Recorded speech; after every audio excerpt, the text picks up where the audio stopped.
in 11 countries and in the UK to organisations in over half of our NHS regions.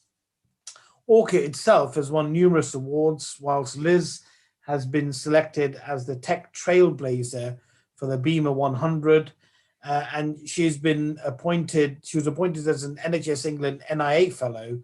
She's a coach for NHS England Clinical Entrepreneur Programme, and is also the Associate Vice Chair for Standards for the British Computing Society. So Liz, so pleased that you were able to make time to talk at our webinar, and I'm really looking forward to this presentation. Thank you so much, and thank you so much for inviting me. It's a real pleasure to be here, and there's so much I could have said actually, so I'm sure there'll be some questions. I don't know if there'll be time for questions, but I'm just going to give you a bit of a whistle-stop tour into the world of digital health, and to try and touch on some of the points that you've mentioned. So as was said, my name is Liz Ashall-Payne. I'm the founding chief exec at Orca. Now, for those of you who don't know, Orca actually stands for the Organisation for the Review of Care and Health Apps. But our mission isn't to review or regulate the world of digital health and health apps. Our mission is to get high quality digital health tools to people who need them. And a big part of what that mission involves is getting the right tool to the right person at the right time that meets their personal preferences and needs. So it's that level of granularity. Now, before I go, I'm going to share with you how we do that, and I'm going to share with you some of the key principles behind that thinking, and I'm going to share with you why it's important. But what I wanted to start with was just to introduce you into the world of digital health. When I use the word digital health app, I'm not just talking about apps on the app stores. I'm talking about web-based solutions and digital health at large. So you might be surprised to know the size of the opportunity out there in the world of digital health. So we currently have access to over 375,000 digital health solutions, huge volumes, and this is growing all the time. So this time 7 years ago, that number was around about 30,000. So it is skyrocketing, and every day at the moment we see a new health app or a new digital health intervention coming to the market on a daily basis. What we also see is our populations are now using these tools. So every day, 5 million people will download a digital health solution. And that's increased by 25% since the start of the COVID pandemic. So people are using these tools. What we also know is when we talk to our healthcare professionals, over 80% are already using smartphones and medical apps. 40% believe that these technologies could reduce the number of visits to the doctor's office, and over 90% believe that these tools could help improve patients' health. What we also know is there is currently more smartphones on the planet than there are toilets or toothbrushes. So this is the size of the opportunity. Lots and lots of tools, lots of people using these tools. We've all bought the infrastructure, and our healthcare professionals think this is a good idea. Plus, bodies like NICE, the National Institute for Clinical Excellence, are suggesting that we should be deploying digital health to our patients and populations as healthcare professionals. And as you see in policy, particularly from our Secretary of State, Matt Hancock, there's a real push for digital. So why have we not yet embraced digital health? Well, there are 4 big problems in the world of digital health. The first big problem is awareness. People, patients, healthcare professionals and healthcare systems are not actually aware what's out there. So if I told you today that in that number, that big number, about 6,000 products can help people living with dementia, 6,000, would you have known that? The answer is probably no. As healthcare professionals, we're not aware of that. As healthcare providers or commissioners, we don't know. As people, we definitely don't know. So awareness is low, and that's a huge barrier to the adoption. The second big challenge is then access. Once we become aware that these tools are out there, where do we go to find them? And you might think, well, I'll go to the Apple App Store or Google Play. And I'd urge you to try it. Type in a word like dementia, cardiology. You'll get very few results back, and you certainly won't get the full list. The next big barrier is trust, and this is the ultimate barrier. Once you find a solution, how can you trust it? How can you trust what it's going to do with your data? How secure it's going to be from a data perspective, whether it's clinically or professionally efficacious or safe. And then the fourth big challenge is governance. So what I mean by that is, if I am your healthcare professional and I find a product that I feel I can trust and I recommend it to you, what happens if it changes tomorrow? How do I assure myself and my patients on an ongoing basis that they can trust these solutions? And just by the way, that trust barrier is not unfounded. Our research at Orca has found that only 20% of all digital health solutions available to us meet the quality criteria that you would expect. And therefore, when you look at the size of the problem, 5 million people every day downloading a digital health app, but only 20% are safe, that's a huge problem, and that trust is not unfounded. So what do we do by this? How do we resolve some of these challenges? So the first thing we need to do is deal with the biggest issue, and the biggest issue is trust. So how do we do that? How do we make sense of it all? Well, the first thing to say is we need to take a step back and say, okay, well, what is the regulatory landscape in the world of digital health? How can we trust these tools? And if we just for a second take a lens of how we trust drugs and the world of pharmaceuticals, there's a very clear process for regulatory compliance that a product or a drug will go through before it hits the market and before we're interested in recommending or prescribing that drug to our patients.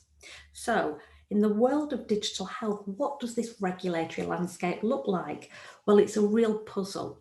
And the reason it's a puzzle is because there are lots and lots of regulations in different areas, in different puzzle pieces. So we have regulations in data privacy, regulations in data security, clinical and professional assurance, user experience. And each of these jigsaw puzzles has puzzles within it.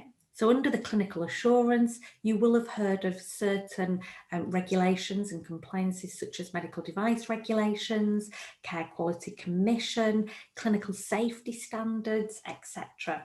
There's lots and lots of clinical assurance regulations required.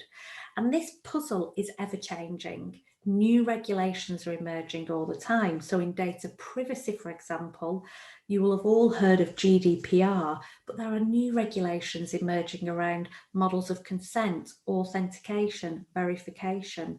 When we start to introduce different functions and features within different products, different regulations need to emerge. So in the world of AI, what are the regulatory and compliance frameworks for that?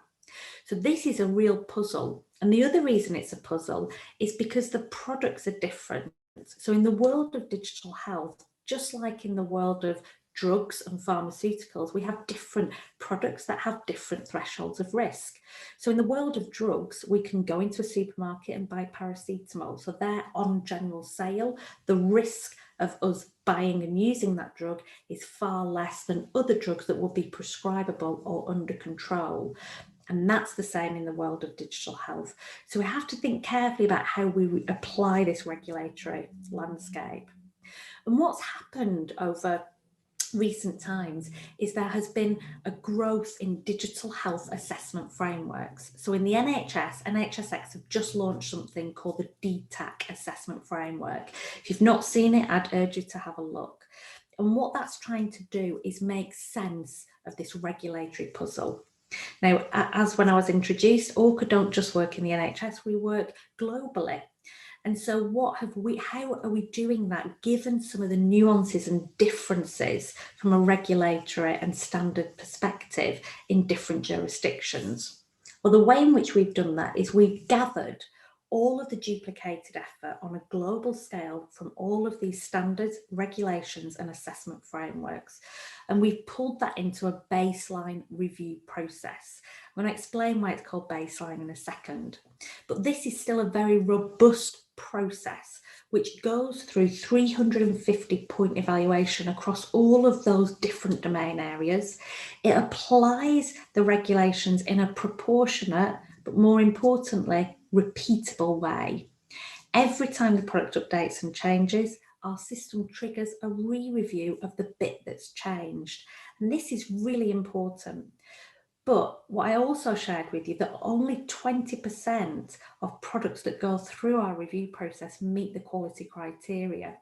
And so although there are lots and lots of digital health solutions available, there aren't enough good ones. I'll explain why there aren't enough good ones in a minute. So we work with the innovator to help them to know what their gaps are for their product. Now, earlier on, you were hearing some touch points around evidence standards. And one of the things that's critical in a review of a digital health solution is, has it got the evidence to prove that it does what it says it can do? And there's a newish framework called the NICE Evidence Standard Framework. And this is a key part of what we do in this baseline review process. I've put the link in there because I haven't got time to go into all the detail about this evidence standard framework. But what this evidence standard framework is, it takes that risk-based approach to addressing what evidence is required for what product. So you have different tiers of evidence required for different risks within products presented. So for example, evidence tier level 1, you only need to have evidence that somebody has said that that product has had a positive impact for them. These products are low risk. This might be a digital recipe book, very low risk. At the other end of the spectrum, at tier 3B, these are products built on clinical algorithms that would be providing professional advice that would otherwise be received via a clinician. And the risk of these products going wrong is the complete opposite to that evidence tier 1. And these products will require clinical trials and peer-to-peer publications. And so when we're looking at what evidence is required, we have to think carefully about the risk within the product and make sure that we're looking for the relevant evidence for the product that's being presented. Now, what we then do on top of this ORCA baseline review is we then build verticals. Depending on the country we're working in, we then ask additional questions of a product depending on jurisdictional specific requirements. So you can see on the fourth vertical along, the NHS D-Tac, and you can see that a big area there is around clinical safety. So in the NHS, we have a standard called the DCB 0129, which is all about clinical safety. And we layer that on top of the ORCA baseline review and all that other work that we have done, because that's super relevant in the NHS. Now, once a product has gone through that, we're then able to establish that this product has met the minimum standards for quality to enable us to be able to trust these tools. But that's only the first part of the journey. Once you know which products are good, you then have to tell people. And what we do is we work with different parts of the system to understand what the problem is that they're trying to solve. So we might work at national level, regional level, or organisational level. And we might work, for example, with a hospital who say, we want to use digital health to support young people and their mental health. So what we do is we then create them a digital health library or a digital health app store, which is targeting that group and is campaigned to that population demographic. Now, the really important thing here is this is not just about providing people with a list, a catalogue of tools. We have to think carefully about individuals' personal preferences and needs. So if I take that use case of a hospital wanting to use digital health to support young people who are living with mental health conditions, and we create them a digital health library and put into there, hundreds, if not thousands, of high quality mental health tools that could be relevant to that young person. Just having a long list is still not useful. That young person will want to find a solution that meets their personal preferences and needs. And if we think about this from a retail perspective, if I go on to booking.com and I was able to book a hotel, I don't just want a long list. I want to be able to filter according to my personal preferences and needs, location, cost, functions and features. And that's what these libraries do. As an end user, I can filter according to my personal preferences. And when we're talking about digital health, your personal preferences really important. What are my technological preferences? Do I have a visual impairment, a hearing impairment? My age plays a role. If I'm a child with mental health versus a teenager versus an adult, all really important. Use the filters to be able to find the right product for you and your personal needs. Now, the other thing just to note here, though, is having a repository that does that is still not enough. We know that the people who are using digital health are already activated to do so. And how do we then target our unactivated communities? Because what we don't want to have is to enhance the digital divide that we're starting to see. So what we do is we work with healthcare professionals. These are the trusted people in our communities who have touch points with these people.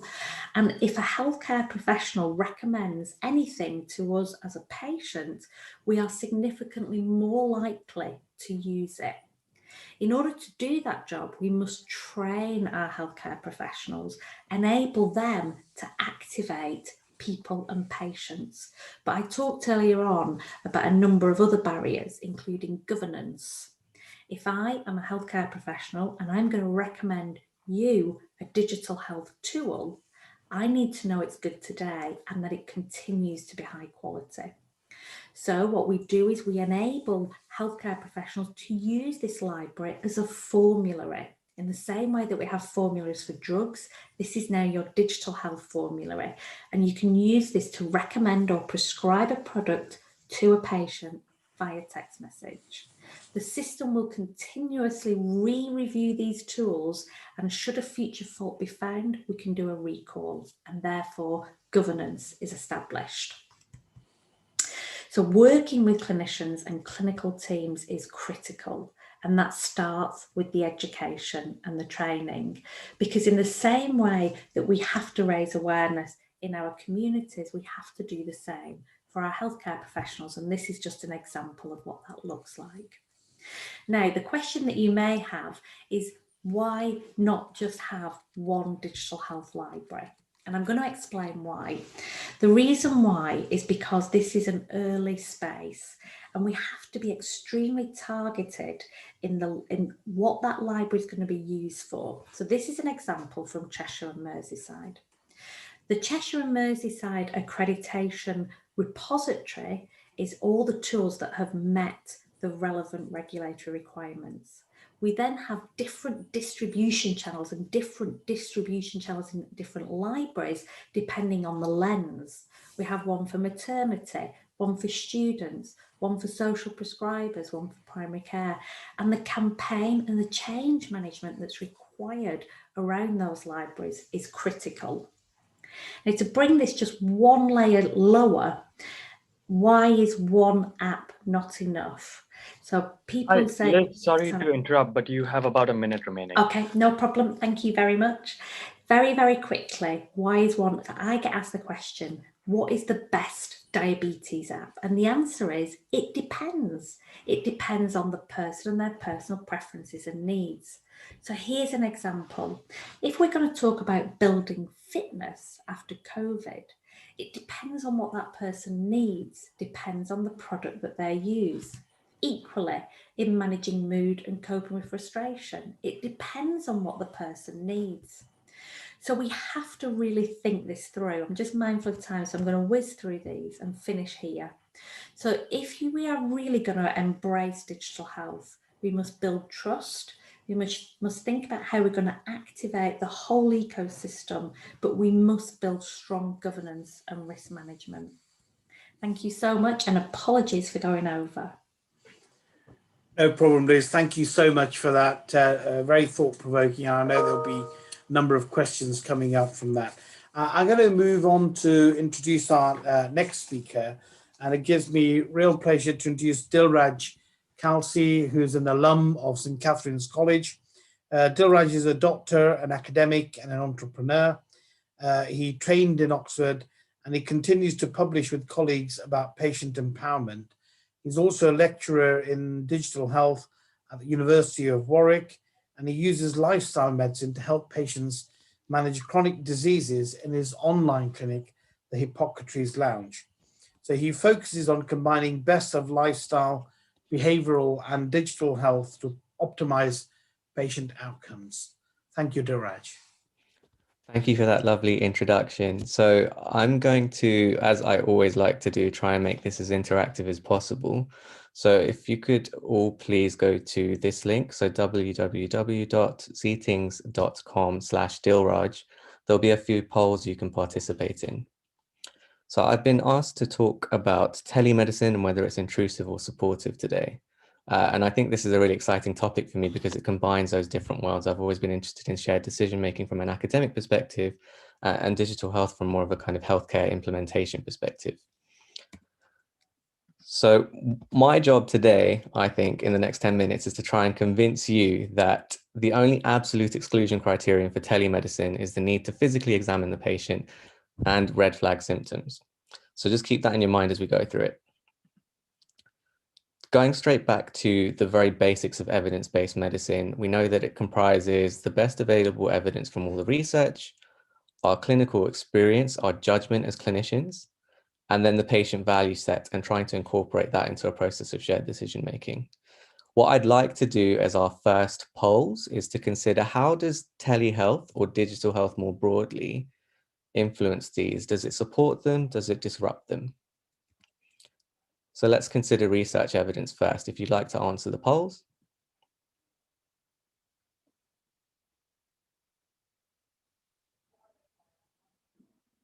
So far, what I was anticipating. Okay, interesting to see.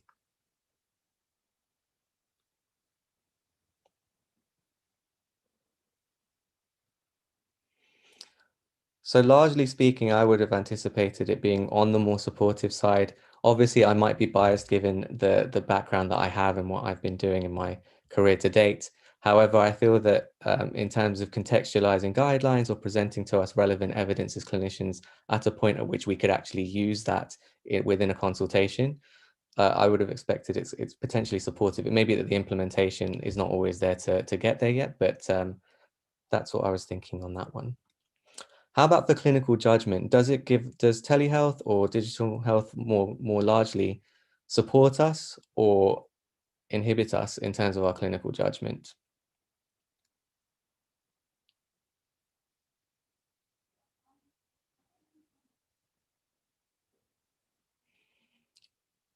A lot more even there, you can see. So I think in terms of what could be supportive in the context of clinical judgment is in terms of building an individualized risk profile for a given patient, leveraging tools like questionnaires or validated patient-reported outcome measures or different ways of quantifying that profile of the individual in front of you. It can be quite helpful to be able to do that with the technological tools that are alongside. Sometimes we miss out on doing those calculations because those tools aren't readily available in our armory in front of us. But definitely, whoever's saying kind of either side of those coins, whatever questions come up, they'd be interesting to come back to. And then patient values, the core of our topic for today. What do we think about that? Does digital health support it or does it inhibit it?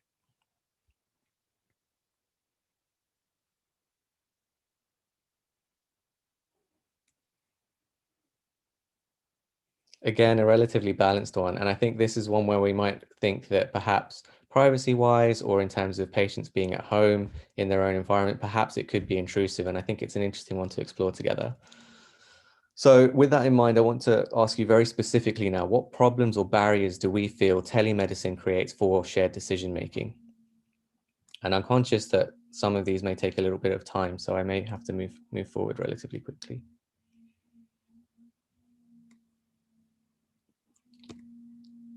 Typically, when you go through the various research papers on it, these are the kind of things that you'll see, whether it's from a patient perspective that access is kind of variable times, there's privacy concerns, you can have potentially delays to care if other things get in the way, issues around data quality as well as privacy, technical issues. Obviously, we talked about examination a little bit, but this key thing around relationships, I think, is quite important besides the kind of systemic issues that we may face. So largely speaking, I'd say in the context of trying to come to a shared decision that incorporates patient values, a lot of the things that we might face as clinicians as a barrier is that ability to build rapport. And that's something that there's many barriers to that. I think particularly continuity of care has been one in recent times. It's not always the case that you get to see the same patient every time that they come in. But we'll move on in terms of the benefits to see what other opportunities there may be presented to us in telemedicine that perhaps generate some opportunities in that regard. So that's what I'm going to consider now. What kind of opportunities or benefits does telemedicine create for a shared decision-making process?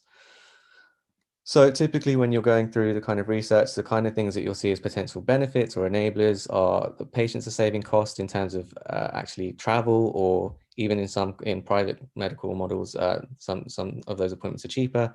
Access, so geographically or financially.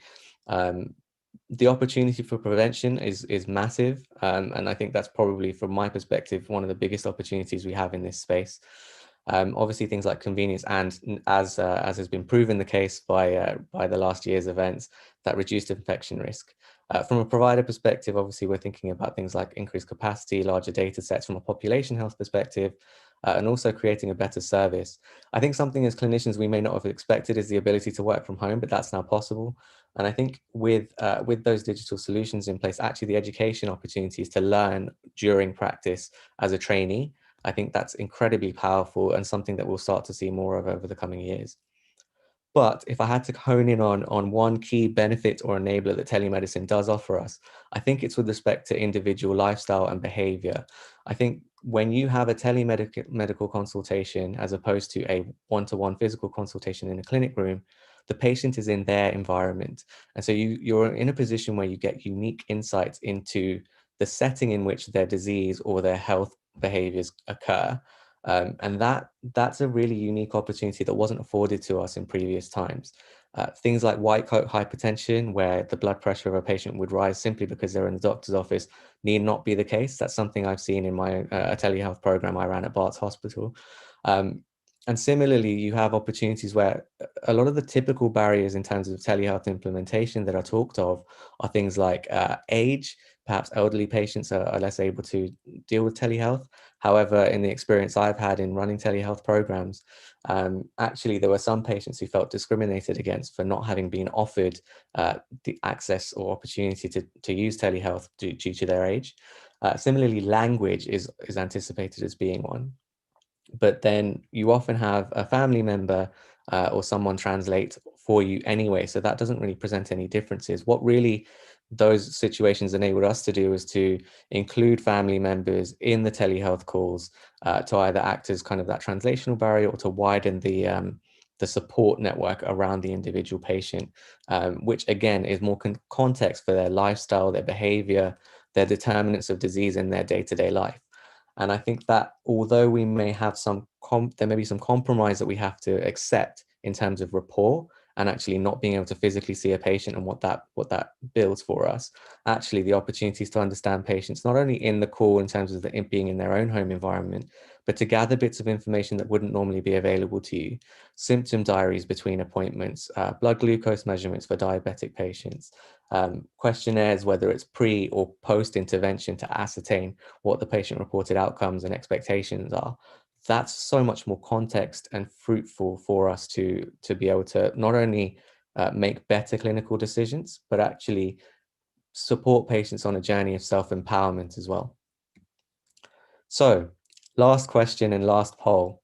I had 10 minutes to do this, but are you with me that the only absolute exclusion criterion for telemedicine is the need to physically examine the patient and red flag symptoms?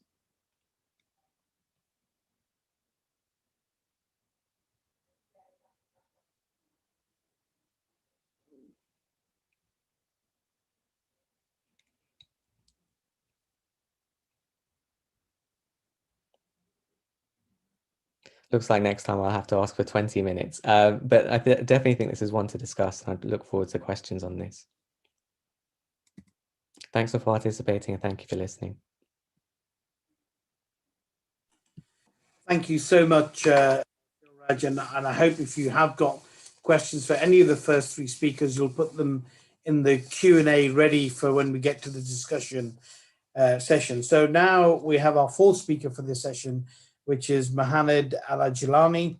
Mohammed is a senior teaching fellow in the Institute of Digital Healthcare, part of the Warwick Manufacturing Group, and he holds a PhD in telemedicine and e-health systems. He has been involved in both teaching and research in the digital health and informatics, arena since 2007. And before his PhD, he earned a master's in software development and a BSc in computer information systems. His main research interest is the implementation and evaluation of e-health system, telemedicine, and mobile health projects in particular, focused not just in the UK, but in low and middle income countries. He also supervises master's and PhD projects. Mo, thank you for coming to speak about digital decisions support, and does it have to be impersonal? Thank you so much, Ashok. It's really great pleasure to be here today. So yes, so in this session, I mean, I will talk about a brief history about how digital technology has been improved through the years and how it's helping patients and clinicians taking decisions. And I will talk a little bit about what I call the process, and this is the exchange of data between different users of the digital technology. So as we can see here, what we are used to or previously is that the doctors will take a decision, provide this decision to patients, and this is, of course, was definitely fine because the doctors, I mean, they go through all of the knowledge, the studying, they have the experience, and they are the only source, or they were the only source for the patients in terms of things related to their health conditions. And then things improved a little bit with the internet introduction, and we have Dr. Google, where we can ask all the questions and we get answers. Are these answers correct or not? This is for a different session. But then we have the technology such as general systems or mobile apps, maybe, where they provide general advice and general decisions to patients, which means they don't provide personalized decision to each patient according to their health condition. And then things changed rapidly through the years, and a new technology have been introduced where they provide feedback and decisions to individual patients depending on their health condition. So the threshold can be different between patients to patients. For example, a heart rate 60 could be fine for one patient, but could be maybe dangerous for another patient. And this is where the new technology received the data from patients, analyze it, and provide decisions that are particular for these individual patients. So this is what I call the process. So we hear these days a lot about terms such as telemedicine, telemonitoring, telehealth, mobile health, etc., etc. Now, the definitions will be, of course, they be slightly different, but in general, these terms are mainly they are the use of technology and telecommunication technology in order to exchange the data between different users of these systems. So with the users, they could be patients, could be the doctors, could be maybe regulators, decision makers, etc., etc. But now, for the purpose of this session, I will focus just on the relationship between patients and the doctors. Now, if we imagine, I mean, we have patients at home provided with various devices, such as weight, oximeter, blood pressure monitor, etc. They enter the reading to these devices, and then they transfer these devices to the other side, where the doctors can read these readings, this data, and can take a decision provided as a feedback to the patients. Now, in this situation, we can see the decision has been made by the doctors at the very left. I'm not sure if you can see the cursor, but at the very left. Now, if we imagine that, okay, we have maybe a practice, like a GP practice or a clinical center, where they have a large number of patients. And this means there will be loads and loads of data traveling from these patients to the doctors. Maybe like if we have a COPD patient, CHF, diabetes, patient with diabetes, then there will be a lot of data for the doctors to go through and read and take decisions. So in this situation, we can implement a smart system or an AI system, artificial intelligence, where they have algorithm allows them to receive the data from patients, analyze it, and then alert the doctors about the data retrieved from one patient. So what I mean about this is, at the doctor's side, we cannot employ like a clinician or a doctor just to sit behind the screen reading the data that they have received the whole day. So we can implement a system with different colors alerts. So, okay, this is fake data, of course, but if we have trained the system to know about the Mohammed, just to let you know, we are just seeing the PowerPoint. That's your first slide right now. Oh, okay. Okay. So if you're sharing on multiple screens, that might be a reason. All right. Okay. I don't know how to solve the problem, but is this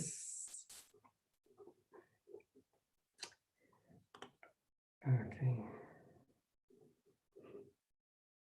Does this change things? We see the slide you're talking about, but it's not full screen. So I'd suggest just stay on the PowerPoint and scroll there. Okay, like this way.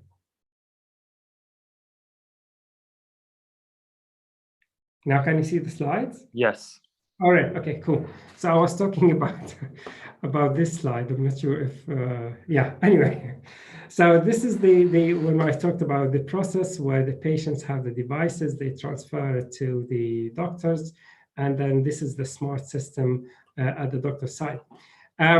So here we, as I was saying, so when the data has been received by the doctors, the system has been learned to know the threshold for each of the patients.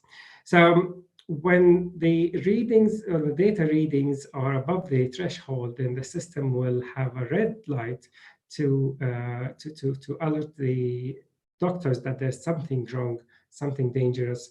The doctors will rush and contact the patients and maybe send them ambulance.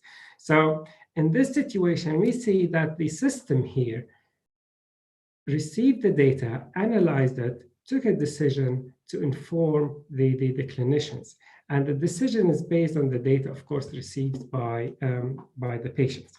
Now, this here again, the final decision will be taken by clinicians. But if we change here the devices to the new kind of artificial intelligence or algorithms that we can integrate into these machines or these devices. So at this point, let's say we have a mobile health app provided to the patients. The patients can enter their readings, their data into this mobile phone, into this app. The app will analyze the data and will inform the patients, maybe, okay, if a patient with diabetes, they have eaten a lot of sweet, then the app will inform the patients that, okay, you have to go easy on chocolate today. So this is a decision has been made by the app. Now, about the accuracy, if they are evidence-based, this is another story, but this is a decision had been made by this app, inform the patient about the health condition. Also, this mobile app could provide the patient with information about their health condition. So in this situation, the patients have been informed about the decision. They are more involved in their own health condition. So they've read about, for example, diabetes. They have read about the danger of maybe increase the level of blood sugar. So they have been informed. They can take a decision to, for example, to monitor their diet before they go and meet their doctors. So they can take a decision and be more involved in their health condition, while previously they had to write all the readings on a sheet of paper and wait until they meet their doctors.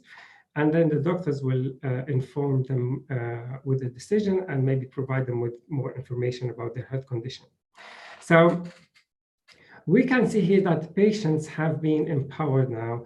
Also, this new technology, like the mobile apps, they can show the progress of the health condition to the patients, where the patient can be more in control of their health condition. As an example, as I mentioned, maybe monitoring their diet. Now, where is this going in the future? AI has been implemented now, and the future of AI being implemented in healthcare seems to be really bright. More the technology that has been introduced and is developed are technology where can provide decisions or personalized decisions to patients according to their health conditions. And this is hopefully, I mean, will be the new style of life. It's not like, I mean, we used to see this in movies, but now it's happening. The only risk here is something like Dilraj mentioned. There will be issues of maybe quality of data, how accurate these devices are, maybe ethical issues around the data, etc. But the future is very bright, and hopefully we can use this technology to improve the empowerment and the patient involvement in their health condition. Thank you so much. Thank you, Mohammed. And if you wouldn't mind unsharing, and if the speakers from the first part keep their videos back on now, that's Liz and Dilraj, if you put your videos on, please. Now, looking in the Q&A, there are no questions already typed in. There was a question, I think, in the chat for you, Liz, around which I think you've partly answered.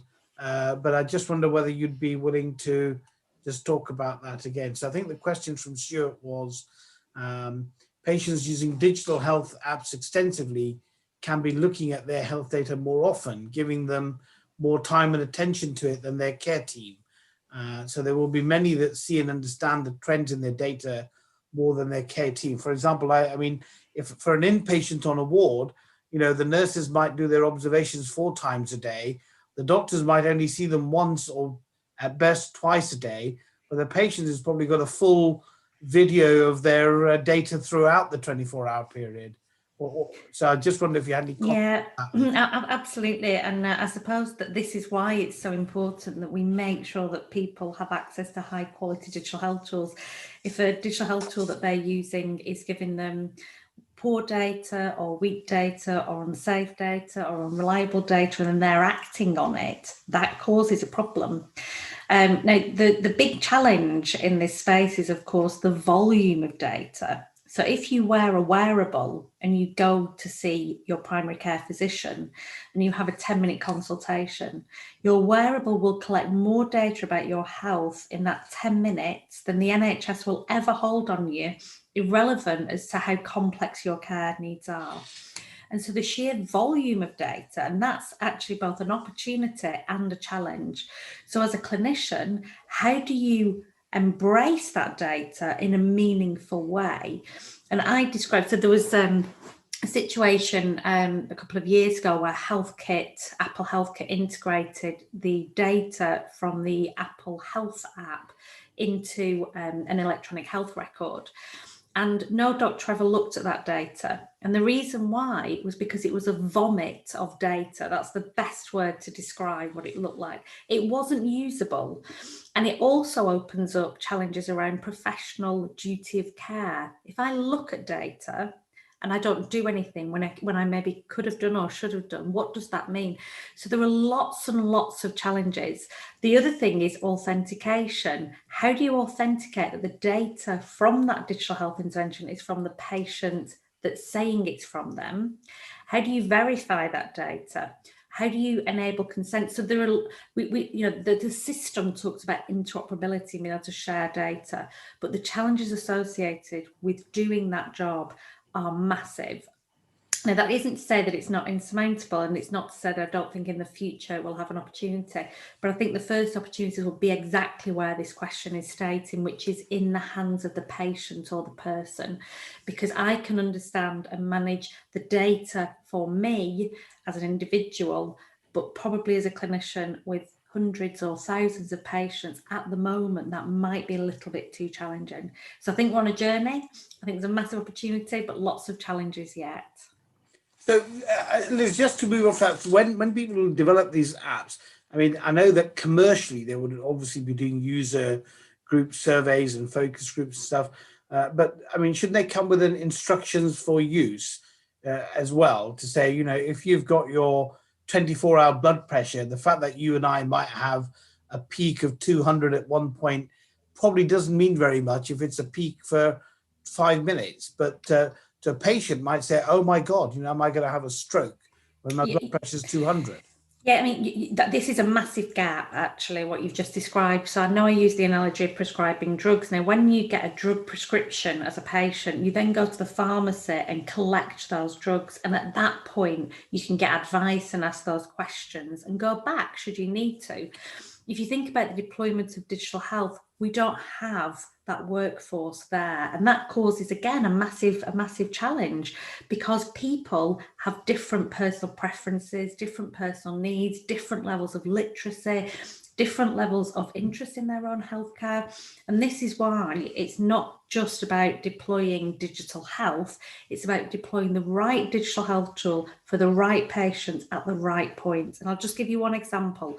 So I live with type 1 diabetes, and I was diagnosed with that condition when I was 30. Now, although my condition stayed the same, when I was first diagnosed, the tool that I needed is very different to 15 years on, and I'm a well-educated person in my long-term health condition. But if you'd given me the tools that I use now, then completely different need. And so it's what I really want to get across is this myth that one product will meet everybody's needs is a complete fallacy, and we need to move away from that. Dilraj, did you have something to add to that on how do we make things usable at the patient interface? I think a lot of this comes down to appreciating and understanding how many stakeholders we're trying to accommodate in this space.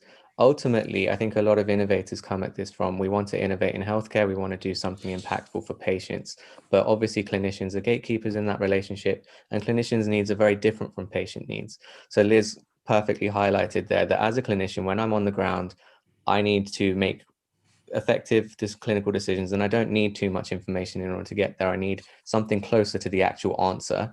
We all have that kind of decision algorithm in any clinic in our minds anyway. So the needs there are very different to what a directly patient-facing app should or would do. I think in the context of that, there's a lot of expectation management to put forth in this space.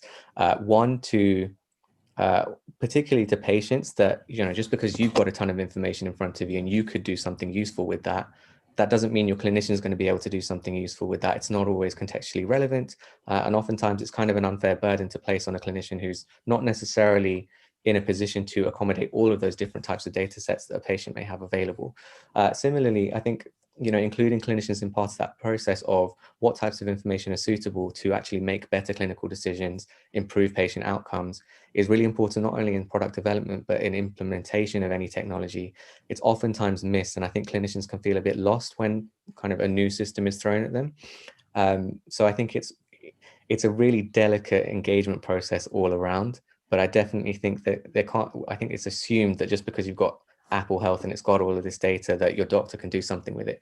It's not true, and we have a little bit of education to do that. I think will make a big difference. Thank you. That goes on, I think, to Ed, your question around the variety of apps available, and I don't know whether you want to articulate your question directly. I was thinking, Liz, particularly about generalists, general practitioners, and so on. I mean, a single specialty clinic could perhaps have a small set of apps that they find useful. They could share these with their patients. Patient and clinician in all follow-ups could be familiar with the same information, so that the evidence that they're discussing with the individual could be very shared information that both were familiar with the format and how it was going. But thinking of poor GPs with all the conditions that they cover, it would be a hell of a burden if they had to be familiar with every app that every patient is using for every condition. But then, if they're not familiar with it, and the patient is going to the diabetic clinic and using app A, their next patient is going to the rheumatologist and using app B, the GP, in trying to keep the general picture, is getting lost in an app's jungle, really. You're absolutely right, Ed. And what's happening is patients are turning up at their primary care practice or at their clinics with their phone and saying, I'm using this app, and waving their phone at the GP. Now, that's quite scary, because as clinicians, we're not trained in this stuff.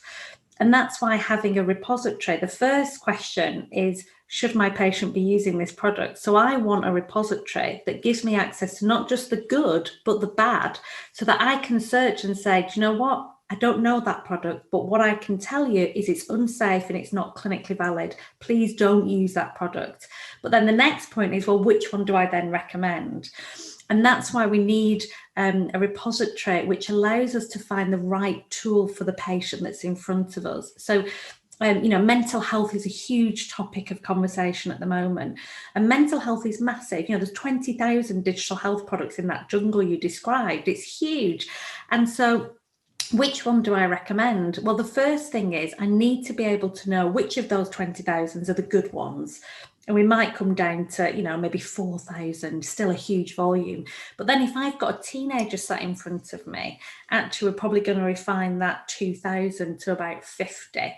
And then if it's a teenager that's got an Android phone, we're going to refine that 50 down to 10. And actually it's a process of elimination. Now, at the minute, the way in which we're enabling the system is through a filtration system. But where I'm really hoping that we get to is an integration and the electronic health record system. So the electronic health record knows the information about my patient. The system for digital health knows which product, and the two things can be matched. So that rather than me having to go into a repository, the best product for my patient's needs and demographic profile comes forward, and that becomes a suggestion.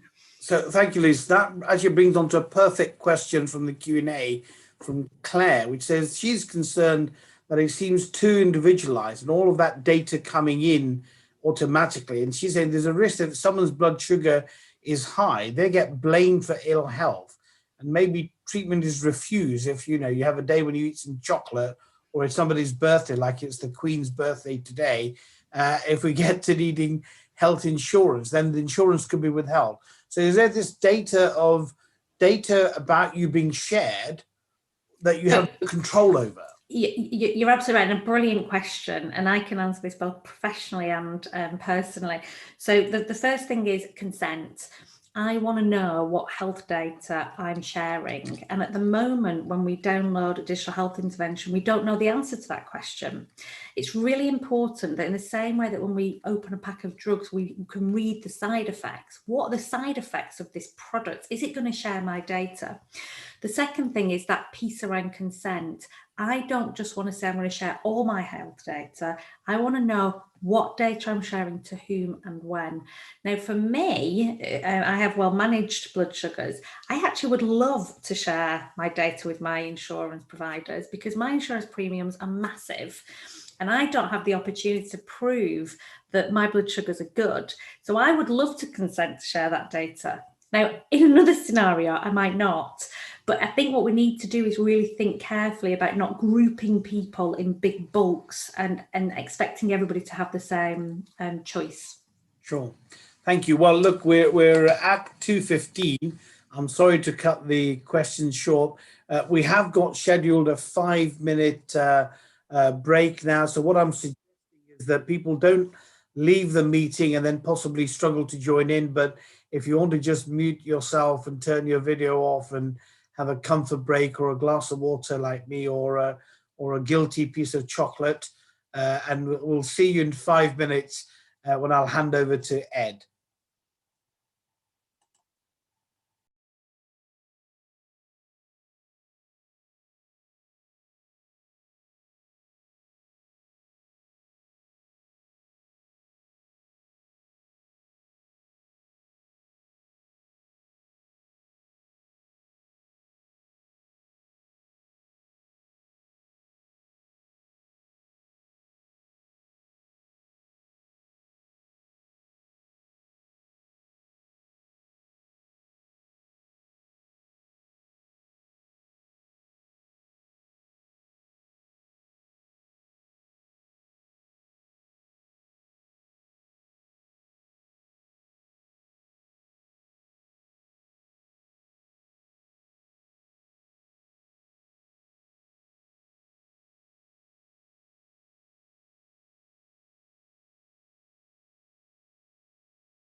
Okay.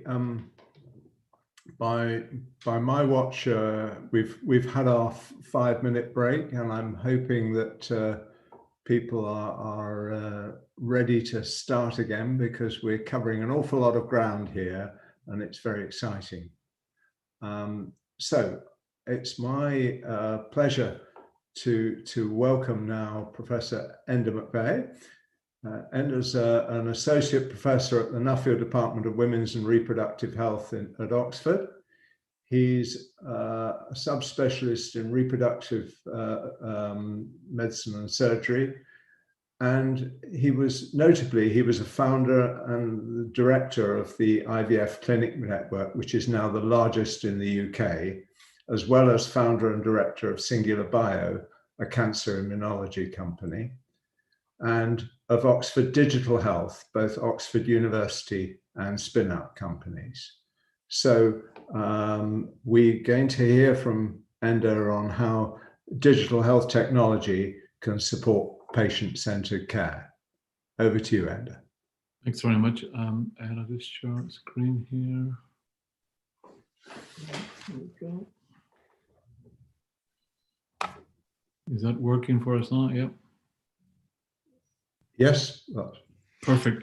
So thank you for that. And you know, as a clinician and as a practicing clinician, it's been an interesting journey to get into digital health, and it was true frustration probably more than anything else. A lot of us in day-to-day practice, from going from the old paper notes, where of course the notes could never be located in the first place, so you're seeing patients and you were relying on them to give a history because the notes were somewhere else, because Ashok had been seeing them in surgery and he hadn't got the notes back over to gynecology, and the frustrations went on. And then during the when I was doing the IVF clinics, we had a lot of legacy systems in IVF that were really not for purpose that patients were using. So it's true frustration that I got developed. Now, interestingly, the World Health Organization's definition of digital health is the use of information and communication technology to support health. So it is both of those. And I think very much what we see ourselves in Oxford Digital Health, and this came about, as I said, through a conversation with the university and with Microsoft, was very much as plumbers. And I think in digital health, you can put yourself into the field maybe of being a plumber or being a really smart, technician at the other side that does a lot of the AI learning that we've heard a bit about this morning already. But I think there's some entities have jumped very quickly into that sexy part, which might be the AI learning of big data, and without actually being able to get the data into the right position and understand how the data is going to be used. So that's where the plumbers come into play, I think, and that's what we tend to do. So patient-centered care, there's many definitions of it as well too, but this is quite a good definition, I thought, from the New England Journal a couple of years ago. And it outlines a number of touch points where the patient is center to the delivery of that care and support of that care. And where we think digital health might promote that will be the full transparency of the care, the virtual well-being of the patient, and the care is collaborated and coordinated and accessible to the patient. So letting the patient actually be able to see what is happening to them, what's going on.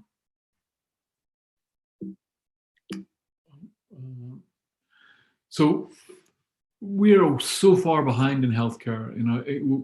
We've been all used to, in the last sort of 10 years, been able to go online and order our Amazon package, which is delivered to us in the next day in a simple sort of 2-click measure, or go onto our banking, which is now, to the demise of the high street bank, is all mostly online, and again, very quickly, very easy, do financial transactions online, or through booking our British Airways or wherever it is travel that we're going to go through, very easy to use, intuitive platforms.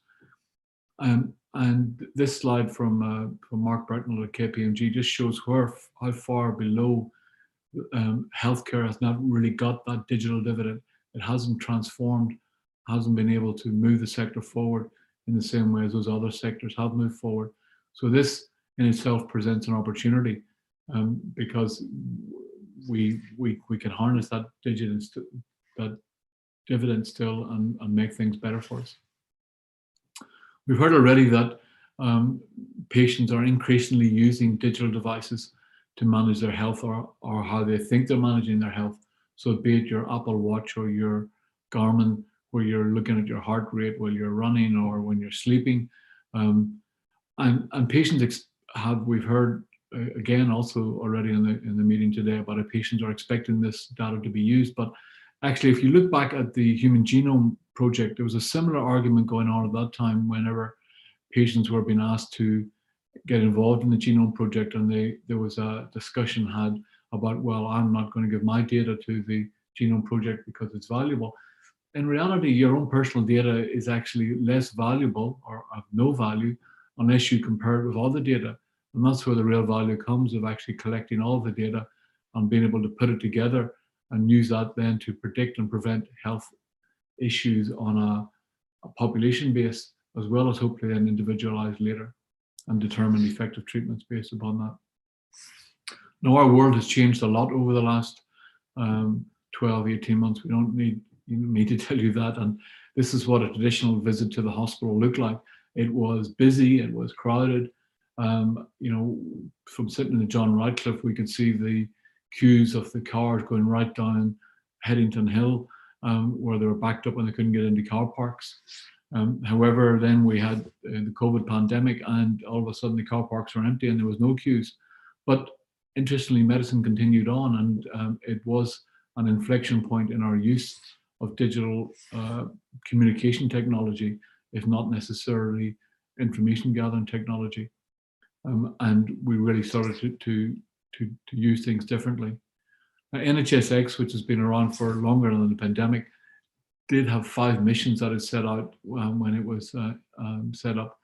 And those were really to reduce the burden on the workforce through digital technologies, give people the tools to access information and services directly, ensure information about people's health and care was safely accessed, aid the improvement of safety across health and care systems, and improve the health and care productivity with digital technologies. So that's very easily said, and paper very seldom really refuses ink, and delivering a PowerPoint presentation is much more different than delivering actual a product or a procedures, and NHSX have faced many challenges, and a lot of that has been down to the legacy systems that currently exist in different technologies. And so at OXDH, what we very much said was, look, the idea that we're going to actually ever replace, in the first instance, the legacy systems like Cerner or Epic or EMIS or others, is actually, that's you're certain to fail if you try to do that in one big move. But what you could do is maybe try to develop care pathways and that are much more intuitive and easier and cloud-based, link them into existing legacy systems through FHIR and through HPL7 links.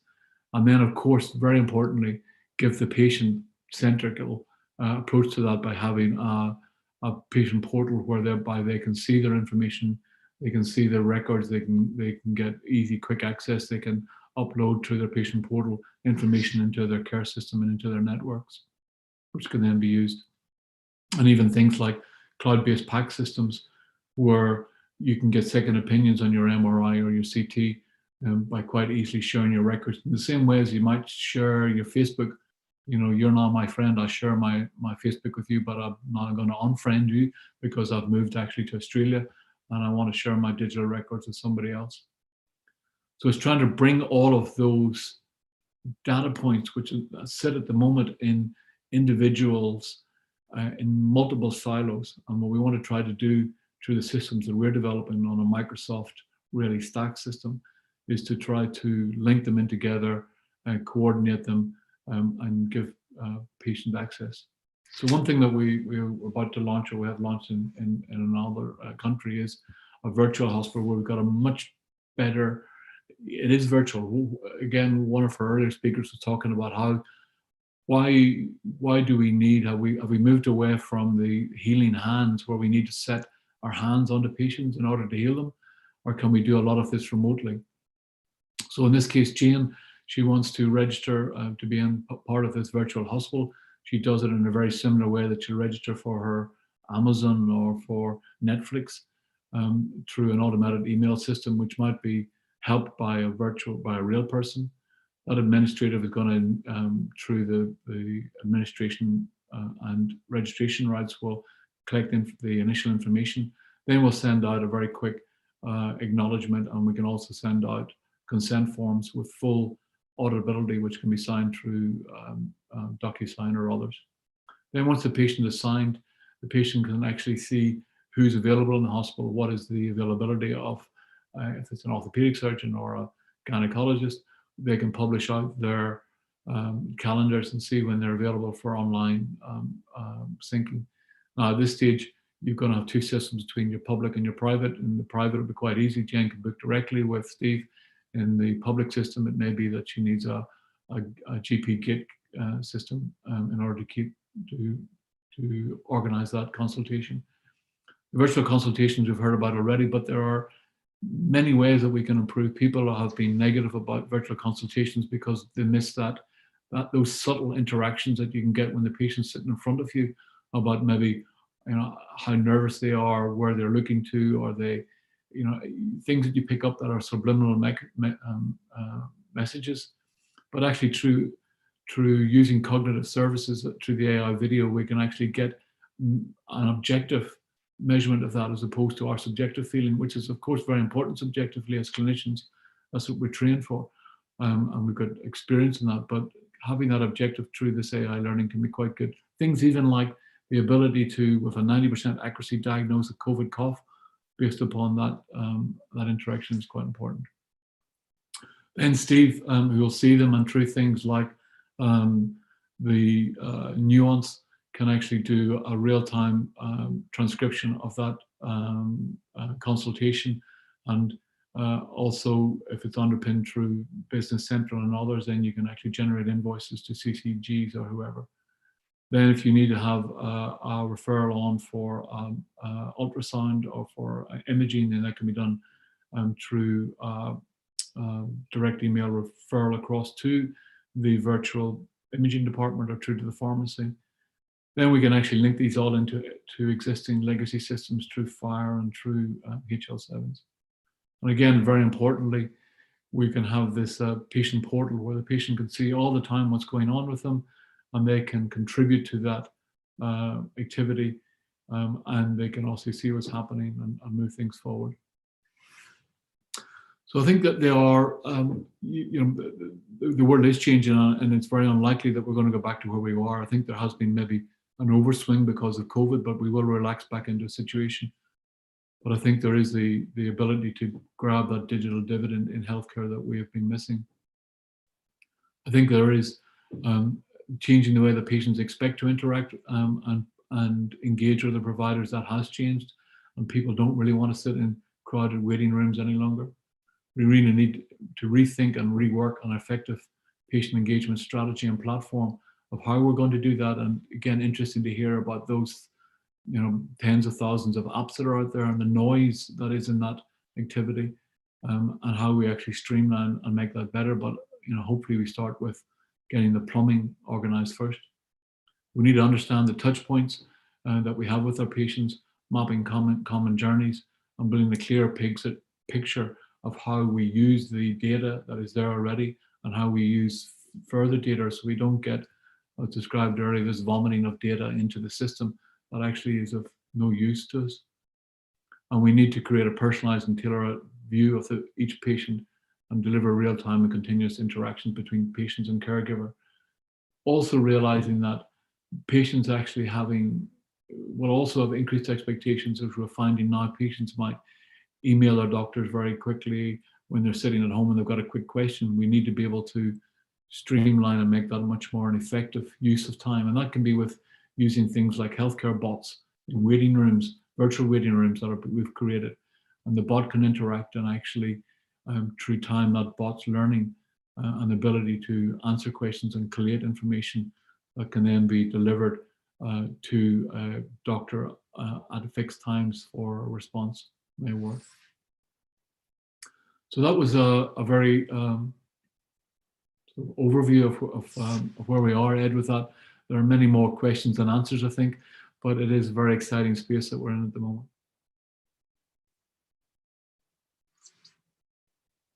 end of that. That really, I think there are quite a few questions going to be generated from that, but it's a fabulous overview of the way the world is developing and how fast it's doing it. So we'll come back to a lot of that.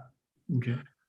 And now it's my pleasure to introduce two people who I work with because they are students on the apprenticeship degree at University of Warwick, the digital health science one. Bryn Dunn is a digital healthcare degree apprentice. He works for Prior's Court, which is, as you'll discover, one of the country's largest places in social care for helping those with young children and young people with very advanced autism. And he's analyzing a lot of the data collected on these young people. He has a particular interest in the use of data collection in reducing subjectivity within decision making. And Luke, who also works at Prior's Court, it has interests in the utilization of data and technology within neuroscience and psychology, particularly in the context of neurodevelopmental disorders. So without further ado, over to you, Bryn and Luke. Thank you. Okay.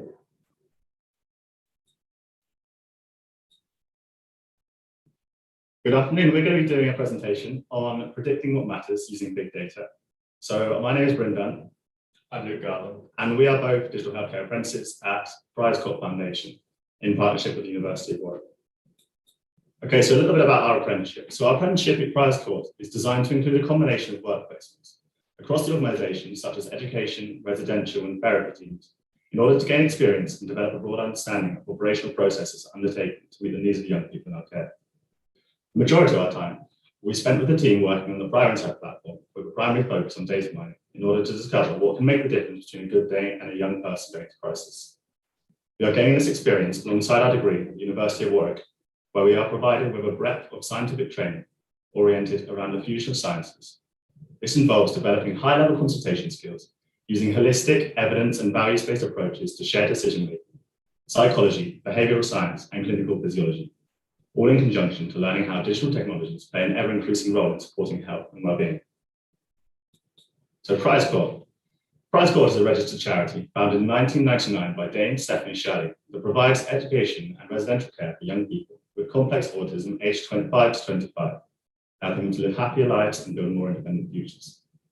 The complex nature of the young people at Prior's Court requires information to be collected on every aspect of their lives, enabling us to track the progress they make and informing us about how we can help them to achieve even greater outcomes, having more good days in the process. In common with residential and special needs schools across the UK, Prior's Court historically relied on a number of paper-based data collection systems that made reporting and analysis difficult. It was therefore necessary to develop a digital solution that was able to record data across the whole organisation. This system is called Prior Insight. Now, we are able to see inputs in real time and create reports in hours, which previously could have taken months to collate, analyse and interpret. This is completed using a software package accessed by tablets, which are assigned to each student, optimized to provide quick inputs and comprehensive data, day and night. This enables us to use the data to inform evidence-based practice, allowing the young people to have more consistency, happy days, and better outcomes. So, how has Prior Insight been utilised so far? One of Prior Insight's first successes was with Otto. Otto is 14 years old and he has autism, severe learning disabilities, in conjunction with other coexisting conditions, such as neurological problems, including issues with motor control, cognitive functioning, severe epilepsy. In particular, severe epilepsy, which can be extremely difficult to manage, as he can have up to 20 seizures each day. So, like many of the other young people, Otto's complex needs means he requires individualized specialist care and support. By using information recorded on Prior Insight, staff quickly identified a trend that Otto's behavioural incidents spiked in the lead up to having absence seizures. Now, absence seizures are quite tricky to spot as they only last a couple of seconds and can often look like daydreaming or staring off into space. So they often go unnoticed. Now, with prior insight, staff are alerted when its behavior incidents increase so they can be extra vigilant for seizure activity. The result means they're able to provide even better care, more informed care on a daily basis, so we can have more good days and lead a happier life. Okay, so how can data be analysed around incidents to show trends individualised to each student and thus prevent future incidents? As previously discussed, the young people at Prior's Court have complex and individual needs, and many are not able to express themselves or convey their thoughts or alert us to their anxieties or needs. So when we look at a young person such as Lara, we saw someone who loved swimming. However, one day, seemingly out of the blue, she started to refuse to go swimming. Her anxiety peaked around the time she would normally go to the pool, and incidents would follow. The question was, what caused this behavioural change? This happened before the implementation of prior insight. And with the paper reporting, staff were unable to identify what or why this had occurred. The result was 2 years of anxiety and anguish surrounding what used to be her favourite activity. The hope is that with a digitalised system, more data and data of greater quality can be collected, meaning cases such as this will be easier to understand and combat early on, or even avoided completely. So with this new system, we can have significant insights and profound views into non-verbal communication in order to improve quality of life. So what else are we able to look into? Well, we're still at the beginning of our journey. Prior's Court and prior insight is still in its infancy, but we are already beginning to look into how we can help young people on an individualized basis. For example, people on the autism spectrum often have specific dietary requirements, and intolerances and allergies are more prevalent in this demographic, up to 4 times that of a non-autistic individual. In conjunction with growing understandings and intricacies of gut microbiomes, and with an increased knowledge and anxiety surrounding food in certain individuals, we're hoping to develop a greater understanding of how we can improve well-being, not only around meal times, but throughout the day, simply by looking at nutrition. Therefore, with one of our first case studies here, we decided to investigate a case where a young person had been identified to be displaying increased incidence in recent months. We looked into the nutrition being provided by the staff to this individual, considering his diagnosis with gluten and lactose intolerance, and we looked into whether this correlated with the recent increase in incidence. And as you can see by looking at the line graph here, the trends for gluten, lactose, and incidence all rise and fall together, where there is one anomaly, February 2021. However, this can be explained by a number of transitions by the individual between home and Prior's Court. So we've utilized this insight into improving nutritional awareness across the site, and we are refining how dietary requirements are being input into the system. And going forwards, more complex nutritional information will be available, and deeper insight into how this may influence behaviors will be possible across the site. Supporting values and evidence-based practice. So Prior's Court is made up of nearly 700 employees, each holding different ideals regarding what health and well-being means and how this is upkept. As with many large organisations, maintaining high standards of practice parameters a challenging object, and consequently, the values and approaches of the individual staff members can lead to difficulty in maintaining the necessary continuity and structure in the lives of young people, which must be sustained to reduce their anxieties.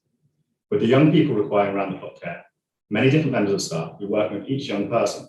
When a staff member works with a young person they're not familiar with, Prior Insight provides them a holistic summary of the young person's needs and recent behavioural patterns on a page titled "This Is Me." By providing up-to-date and informed data regarding individual needs directly to the tablets that remain with carers at all times, Prior Insight brings out the best of values and evidence-based practice and allows for higher levels of consistency and stability in young people's lives. So finally, reducing subjectivity in decision-making. With previous paper recording, there were a lot of missing data points, and therefore some informed decisions were being made predominantly subjectively without the use of any data. So while these decisions were often made in the best interests of young people, there can be many instances where in reality, the reality might not necessarily align with the opinions of staff. So this can potentially have an impact not only on the day-to-day life of a young person, but also on their future and how their cases are handled by individual stakeholders and external stakeholders, such as NHS doctors and local authorities, and it can even impact where individuals might be placed once their time at prior court comes to an end. Therefore, with the development of the system, Prior Insight, we hope that it can be used to support more informed decisions to guide a better life and foundation for adulthood and independent living in the future. And in addition to positively impacting life each and every day while they're here at Prior Court. Thank you for listening. Thank you. That's all from us. Thank you so much, both of you, for that. It really adds a richness to the picture we're getting of the decision making in health and social care. Thank you. And now I'd like to move on to Stuart Sutherland, and to again, I've been lucky enough to meet Stuart through a work connection. Stuart is with the Health Education England and is head of digital at the National School of Healthcare Science. And in that capacity, the National School is responsible for accrediting the degree courses that we offer in digital healthcare science. And I have to say, we have enjoyed fantastic support and critical friendship from the National School. Stuart himself has considerable experience in the development of digital services and digital education initiatives across a career spanning time in higher education at the universities of Oxford, Warwick and Derby, and inside the NHS, where he's currently the head of digital in HE England's National School of Healthcare Science. Over to you, Stuart. Thanks very much. Ed, could you just give me a thumbs up that you can see my presentation? We're all good? Yep, great. Well, thank you so much for inviting me, and hello everybody, good afternoon. Very quick introduction to myself and therefore the topic. I was part of a small team that was responsible for one part of the TOPOL review. Now, I don't have time this afternoon to cover the TOPOL review itself. I'm going to assume that many of you know about it, but the quick summary is that the TOPOL review is a very significant, perhaps even a kind of seminal review for the NHS about what we need to do right across the healthcare workforce in terms of workforce planning, in terms of training, to deliver the digital future. And on the day that the TOPOL review was launched in February 2019, Secretary of State Matt Hancock announced the creation of the TOPOL Digital Fellowship Scheme. And 4 months after this announcement, I found myself responsible for the design and delivery of the programme, which launched in September 2019. And I'm really here to share just a little bit of the story of the programme. What have we learned? What have the fellows done? What have they achieved? And I guess just touching on the title of today's event, the kind of shared decision-making that I think I'm likely to be commenting on is more shared decision-making, shared design decision-making at the pathway or service design level, rather than, I'm not one of the digital fellows myself, rather than at the clinician-patient level. So with that intro, let's get cracking. So the last time I was in Oxford, for work anyway, was as part of the work on the TOPOL review, where on a day where we met various people, we met with Trish Greenhaw, who we were very influenced by in some of the reading we were doing prior to writing our part of the TOPOL review.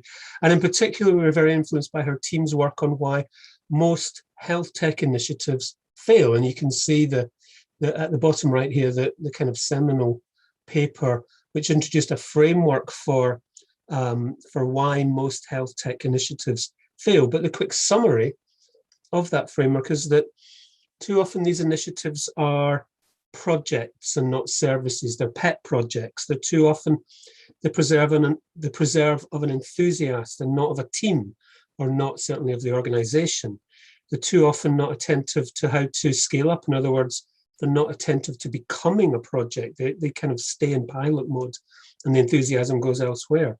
And therefore they don't become sustainable. And that influence, the influence of this argument really fed into the design of the digital fellowship program. And, we didn't want to add to the list of failed small-scale digital health initiatives. So when we designed the digital health fellowship program, at the absolute core is the first bullet point here, which is that the actual work to seek to make digital change happen is the core. It's not a kind of side project. It's not an add-on. It's not something to sort of do a little bit of research about as a side project to an academic program. So we kind of stripped things back to protect time. We fund up to 2 days of protected time, currently for 12 months for the digital fellows, to progress a digital health initiative. And anything else that's part of the program is really to surround that, I'll call it a project, to surround and progress and support the digital health initiative. So it's that workshop program, which exposes the fellows to thinking about digital service development, to companies, to experts that have done this. And often this is thinking from outside the health service, but thankfully it's thinking that's taking root more and more inside the service about how to develop a person-centered digital service. So that was the workshop program. We also, as you can see here, we mandated that fellows learn about machine learning and service design, not something that's going to go away. So we didn't apologize for exposing all of our fellows to ideas about machine learning and service design and delivery. We didn't mandate that they work on machine learning, but that they need to know these ideas.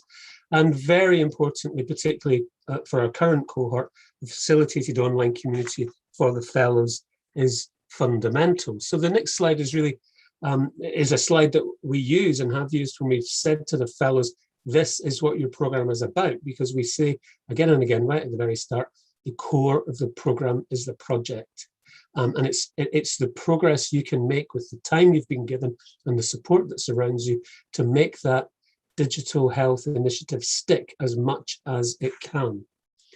And what I'm showing you here before I go and talk about what we've kind of learned from all of that work, this is actually a sticker on my laptop that we all got a copy of at one of our cohort 1 workshops from one of the workshop providers that really articulates very briefly, very succinctly, some of the thinking about digital services development that we're exposing our fellows to. That, and maybe this goes back to my point about shared decision making, that teams developing services in support of understood user needs lead the way. It's not about the deployment of the technology. The more we can deploy teams, the more the teams understand user needs, the better the decision making, the more the clinical digital service will take root. So what, moving on now, has been achieved by the fellows, and what have you learned from their experiences? Well, first of all, the range of achievements is really broad. There's a small strain across cohort 1. We're on our second cohort now. Cohort 1 finished in January. Cohort 1, a cohort running right through the middle of the pandemic, or the pandemic running right through the middle of cohort 1. We've seen fellows that have developed remote monitoring services in diabetic eye care, diabetic foot care, remote monitoring services for patients with macular disease, with rheumatoid arthritis. Going to comment on a few shortly. We've seen fellows set up or contribute to the development of a pan-London AI centre for healthcare. We've had fellows working more on the kind of education, workforce development side, developing, and this one I would really advocate that people look out for, and I'll mention links shortly, a national digital competency framework for allied health professionals. But actually, if you look at that framework, it's very much, these are the things we all need to be aware of, whether we're an AHP, a clinical scientist, a pharmacist, a dentist, a doctor. And in response to COVID, so many of our fellows saw the opportunity and didn't just deliver their own project, but really stepped up and led the introduction of remote monitoring, virtual clinics, digital services for and beyond their own trust. And if I was to, if you very briefly said, well, where are the greatest successes? And I read over in preparation for today the summaries that all of the fellows have written, and they're all online, point you to them shortly. the greatest successes by the digital fellows occurred where these things at least were in place, that there was, or another way of summarizing this is that the greater the institutional commitment and the more there was a team in place seeking to create a service and not to deploy a technology, and the more that there was solid and ongoing connection with users, often patients in their needs, the greater the success was of the initiatives that the fellows were working on. And I'm now going to very quickly step through the examples of 4 of these fellows super briefly, not because they're the best, but actually these are just 4 that fit the bill that I've just kind of listed for you there, but also to show you the range of work that the fellows have done. And I've taken screenshots from the Topol website, which I will refer you to later, where all of their writing up of their projects is contained. So here's Melanie Martin, who worked on remote monitoring for PROMs in rheumatoid arthritis patients, a service that's conducted back and forward between patient and clinicians and the clinical team via text messaging, a service which seeks intelligence on patient health to keep the healthy patients out of hospital and release capacity for the more needy, a service that was developed very intimately working with an external team of web developers, very intimate and repeated connection with service users to inform the development of the product. And thinking about some of the titles or the talks that we've already had, Mohammed's title was about, can digital decision systems are they only impersonal?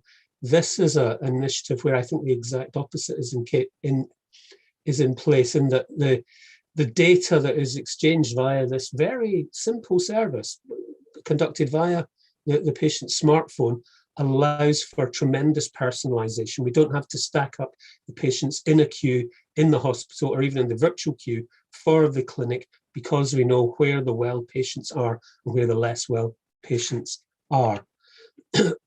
Another example, Sarum, Oxford-based actually, a web-based self-assessment training service for people tasked with reviewing medical images.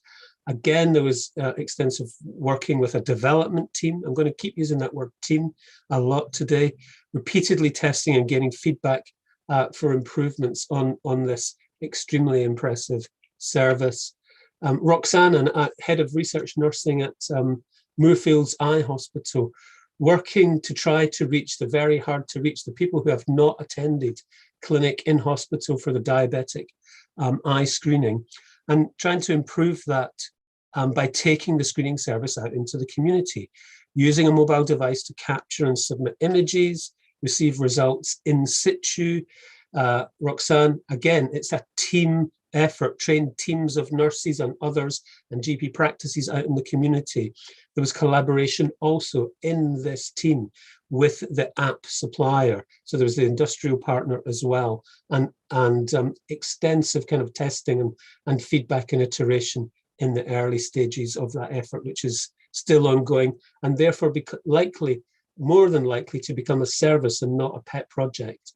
And finally, Tim, who's Warwick-based and probably known to several of you on the call today, initially came into the Topol program, again with another remote monitoring project, again using a smartphone for patients to submit images of their feet for assessment and monitoring and support.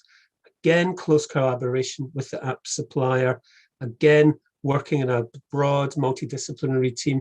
And Tim's also got a list, which I can't go into today, of other digital initiatives in multidisciplinary teams in response to COVID-19 that grew out of and were embedded at university hospitals, Coventry and Warwickshire. So, those kind of characteristics of the shared teamwork, not just the clinician and others, the clinician and digital specialists, the clinician, the multidisciplinary clinical team working on these projects.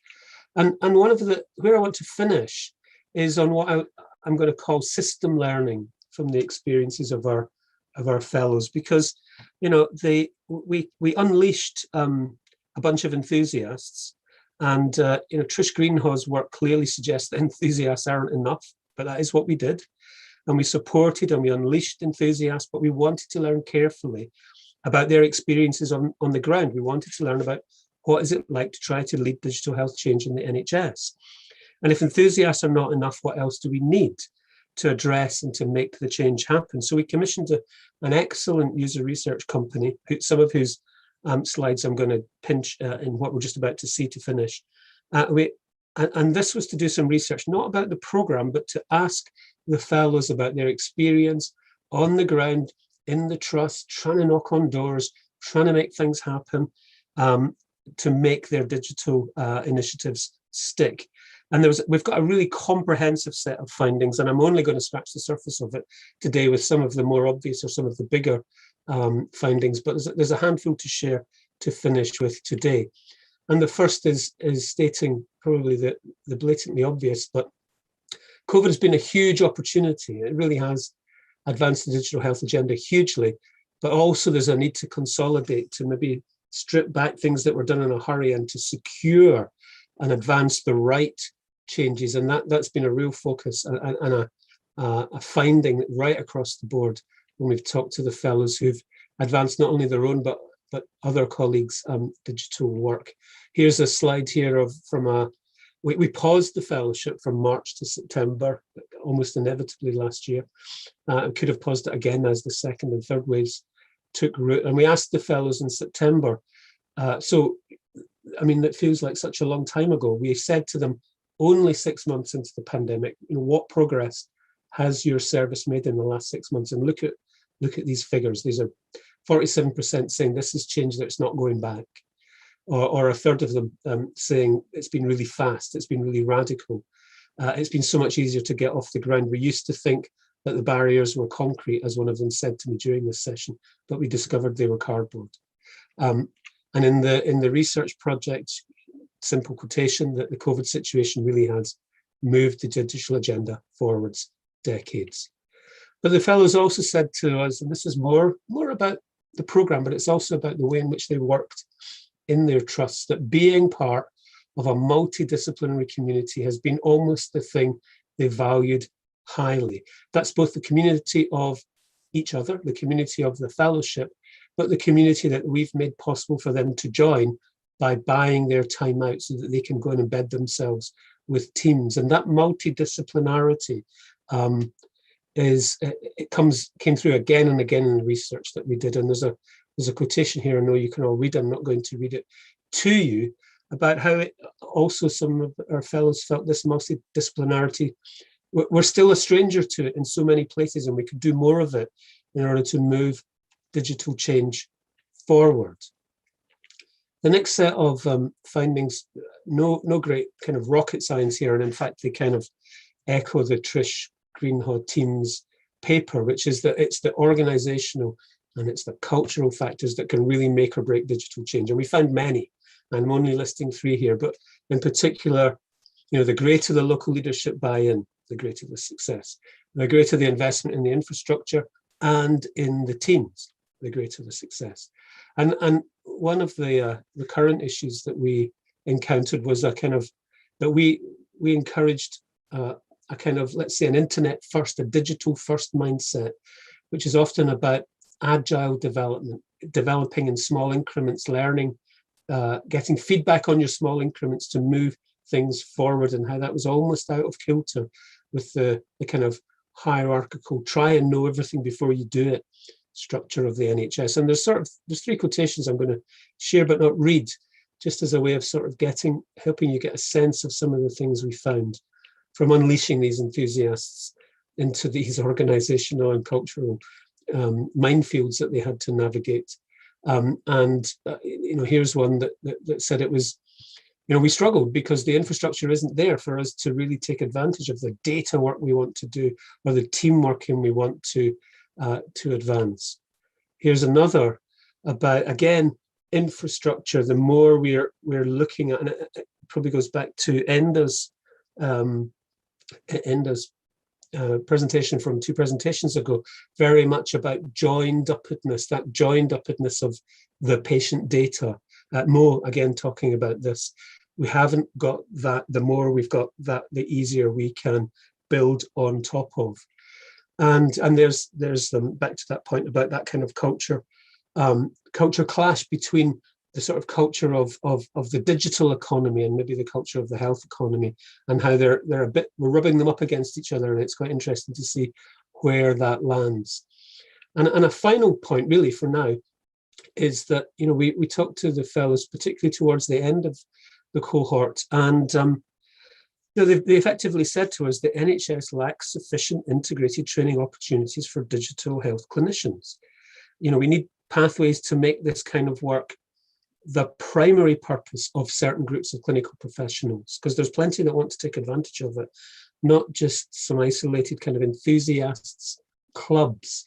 And it's something that I'm sharing with you because as I can hear the tension between what we've unleashed. We've unleashed enthusiasts, and yet the research says enthusiasts are not enough. Their experience says enthusiasts are not enough. So we've wanted to conduct this research so that the way we support fellows, but also the fellowship itself, can, as we develop it, connect hopefully better to other career opportunities, or we're going to advocate for better digital career pathways because we've gained this experience. We've invested as a system in these people, and this is what we've found, and we want to spread the story of where the barriers or where the gaps still are, so that we get better at filling those gaps and supporting other healthcare professionals to progress along digital career pathways. I hope that's proved interesting, and there's a final quotation which kind of summarizes that. I'm very, very happy, obviously, for people to contact us. I would advocate that you look at the Topol website, which is topol.he.nhs.uk, where you can read summaries from each of our cohort 1 fellows, and you can find out what our cohort 2 is working on, double the size of cohort 1, and doing some extremely interesting work. But for now, thank you very much, and happy to contribute to any of the discussion and the questions to follow. Stuart, thank you very much indeed. And there's been a lovely progression across the afternoon as we've moved more into the team working side of the clinical decision making.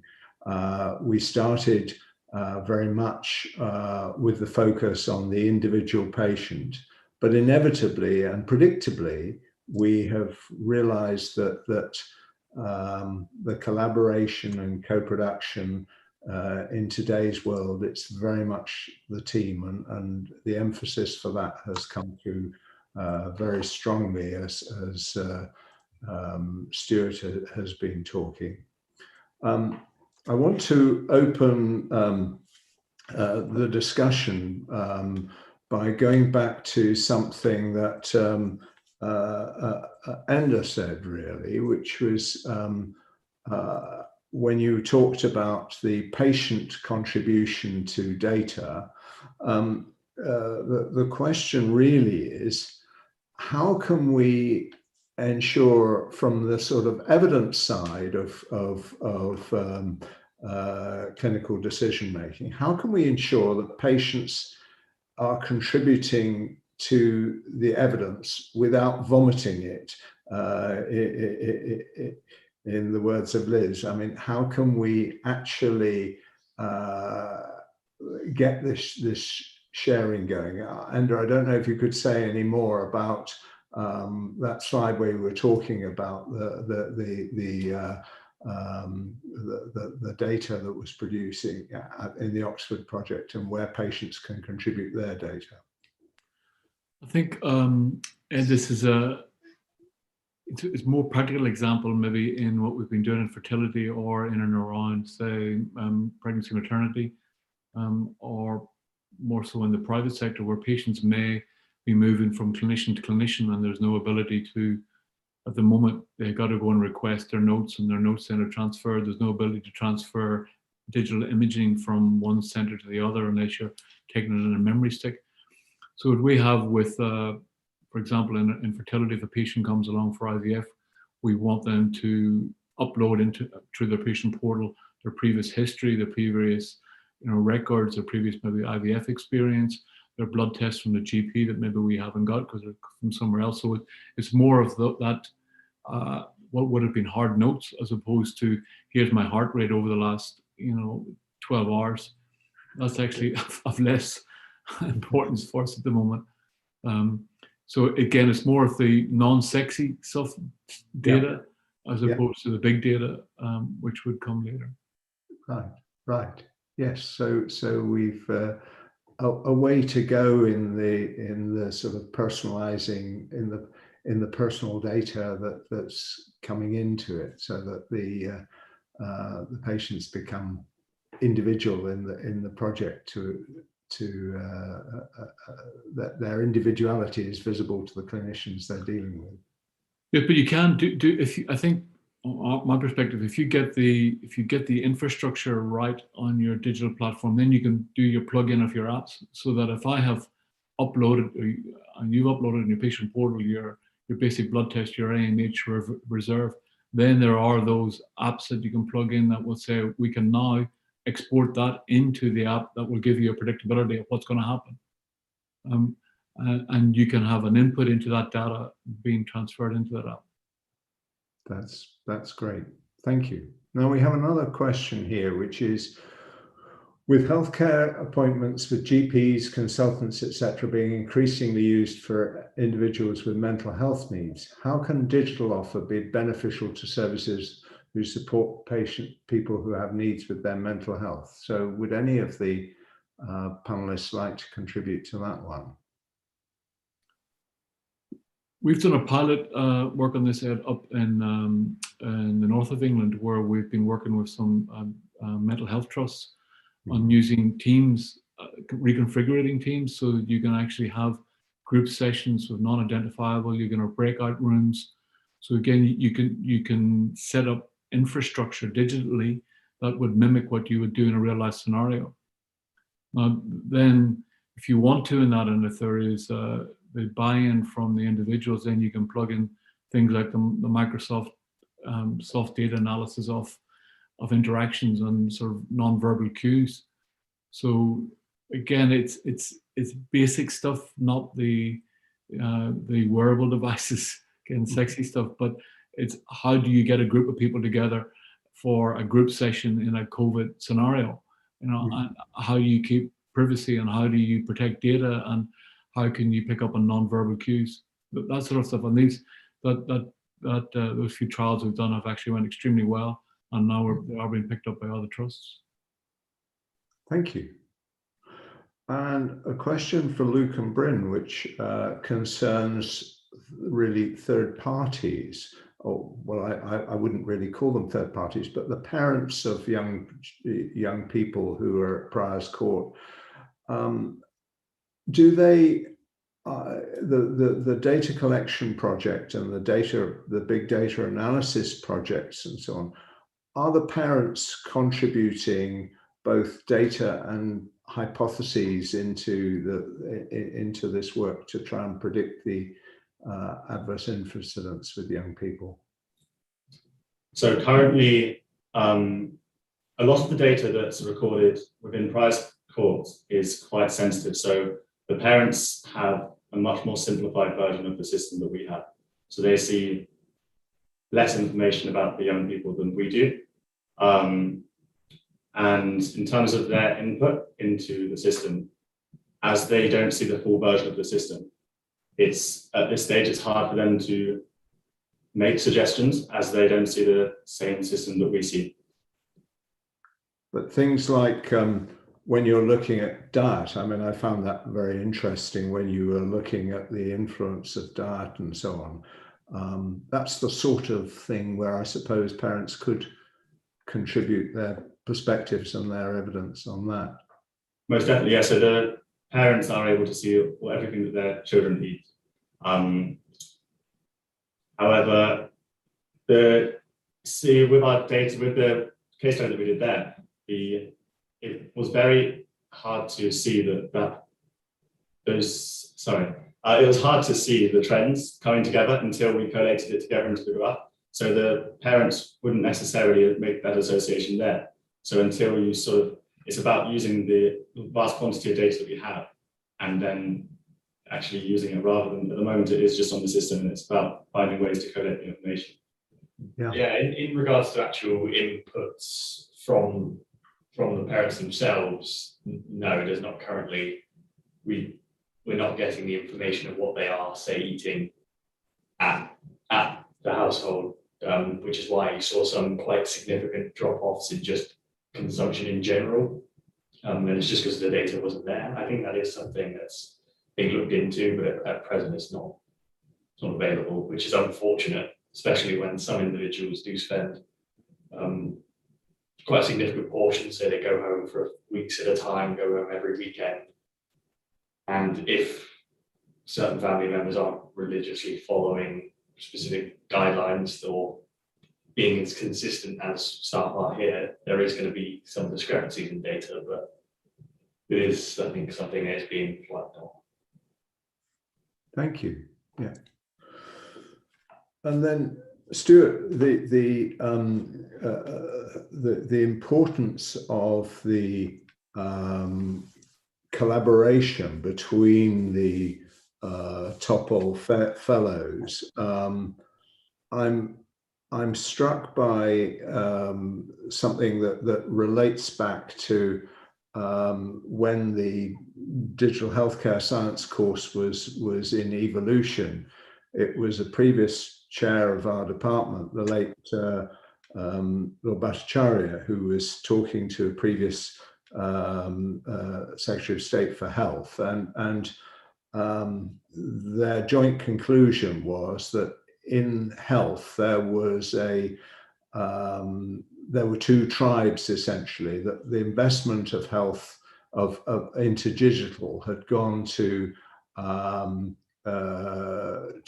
getting more digitally literate people into specialized services, health informatics, etc., and telehealth. But the divide between them and the frontline healthcare team was a very, very deep chasm.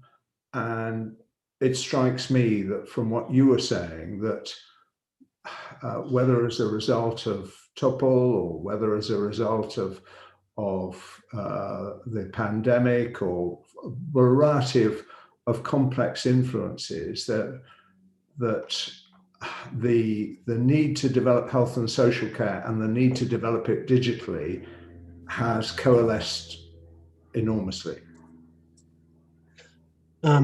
Yeah, Ed, I think that the stories that I've told today and that we could tell about other Topol fellows are very much about kind of expanded tribes in that I think there are still tribes, but that the kind of these are stories of clinicians working with more, let's call them for the sake of argument today, more purely digital roles in kind of equitable collaboration to make things happen. And I think the power relationships or the relationships are fundamental. And I think that well, certainly the pandemic, how did it happen that we got to more digital services? And I think probably what you've hit on there is exactly what happened, is that, well, we didn't just buy software and switch it on, because that would have done nothing. We got the clinician and the people that would have procured the software and the informaticians or the IT team or the people looking after the firewall so that actually the messages could go out. And then these people had to work together rapidly and quickly, and perhaps more than they previously had done. So if you like, those tribes came together. So let's call them one tribe now, but I know I'm oversimplifying that hugely. And I think that the possibly one of the that last point I made about career pathways is about, well, where does that tribe go? So those relationships have probably been enhanced better and quicker than ever. But they've probably shone a light on the need for the greater investment in the size of those teams, but also a route to some people are so wedded. Some of the particularly the digital clinicians that we've worked with, are so wedded to the kind of work they've done that they want to stick with it. They don't want it to just be this opportunity that they were so fortunate to have. And it's hard for them to see how to take that forward within, the particular healthcare profession. We've got chief nurse information officers, but we don't have the same for AHPs, just to take one example. So there's, clearly much more work to do there, but I do think you're quite right that the pandemic has forced relationships that were in place, but maybe not as not in such great volume, and it was there was quite inequity between the more advanced and the less advanced trusts, where in terms of digital, and we just had to get on and do in a way that's advanced those relationships. So I think that's a really good observation. And there's a follow-up question for you on the site, which is about how can we get this sustainable? Would a requirement for the employing trust to give them some trust time after the end of the fellowship be helpful for that?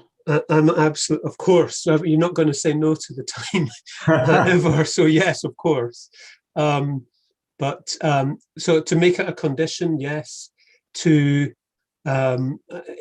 thought long and hard about this. How do you, because this is funding going from HEA to trusts.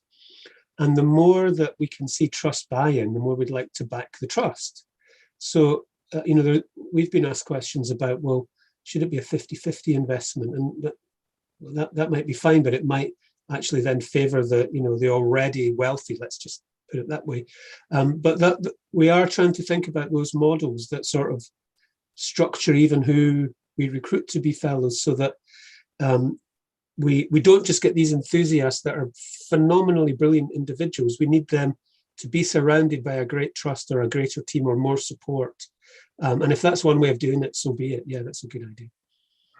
And one last question for Enda. How do we train healthcare professionals to become expert digital professionals in the Oxford Digital Hospital?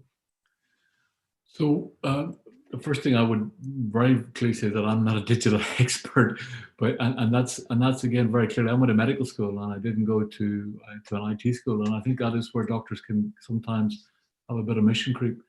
We're usually reasonably bright and able, but we need to know that where our limitations lie. And I think where we can serve as a real role is that we can help to scope what is needed. We are in the front line. We know what our frustrations are. We know what we want. We know the experience we get when we go to Amazon or we go to our bank or we go to that. And then we need to be able to vocalize those and socialize those problems with whoever is the correct digital people in our establishment to actually create that. And don't try to reinvent the wheel. There's Microsoft, an example, have got so many tools out there, and they're spending billions every year on different platforms. All we need to do is take that Lego brick and reassemble it in some way, and then make it effective to what we want. And their security systems that they're spending around cloud-based security are far superior to what any trust is going to spend as an individual or any organization. So don't try to reinvent the wheel. Don't try to be somebody you're not somebody, and talk to people who understand what the frustrations are. So do your scoping with your nurses and with your porters and with your doctors, understand the problem, and don't just give them here's CERN or here's Epic, take it. You've got to go, really? Really? And I said that was the last question, but I've got a last question for you, which is, does the digital landscape accommodate effectively a multidisciplinary approach to the care and treatment of an individual patient with several health conditions? So we haven't really talked about multimorbidity yet, but it's a really key question. Could you just give us a quick reflection on that? Stuart's got his hand up there, so maybe let Stuart do it. No, just to hands up, just to say I've got something to share on that. But Enda, please go first. Well, so again, I think the answer is in those people are living longer, lots of comorbidities, lots of touch points into their care, and it is again going and scoping what we want correctly and not actually handing us as healthcare professionals what you think we need. It is actually understanding the problem and devising the solution to it, and not believing that one individual's got the answer to this. Stuart, thank you. Yeah, that's a fantastic question, and it's one that we've encountered. So as a way of answering it, I probably want to say a few things about some of the fellows we've got on cohort 2. So, I mean, one of the privileges of being part of this program is that we get lots of extremely clever people coming to us saying, this is broken in the NHS, I want to help fix it. And their application effectively is a story of something that's broken that they want to fix. So if we get lots of applications, we see that we've got this unique insight into stories of things that need fixing. And in fact, we've commissioned some work to do some analysis of, what are the common trends. But I put in quite a bit of time to shortlist at least 100 of the applications that we got for the current fellowship. And time and again, and we've got many fellows trying to solve this sort of problem, time and again, the problem was condition specific, which brings me closer to the question. So we've got fellows working in, I'll give you a few examples. One of them is one of them is a kidney transplant surgeon.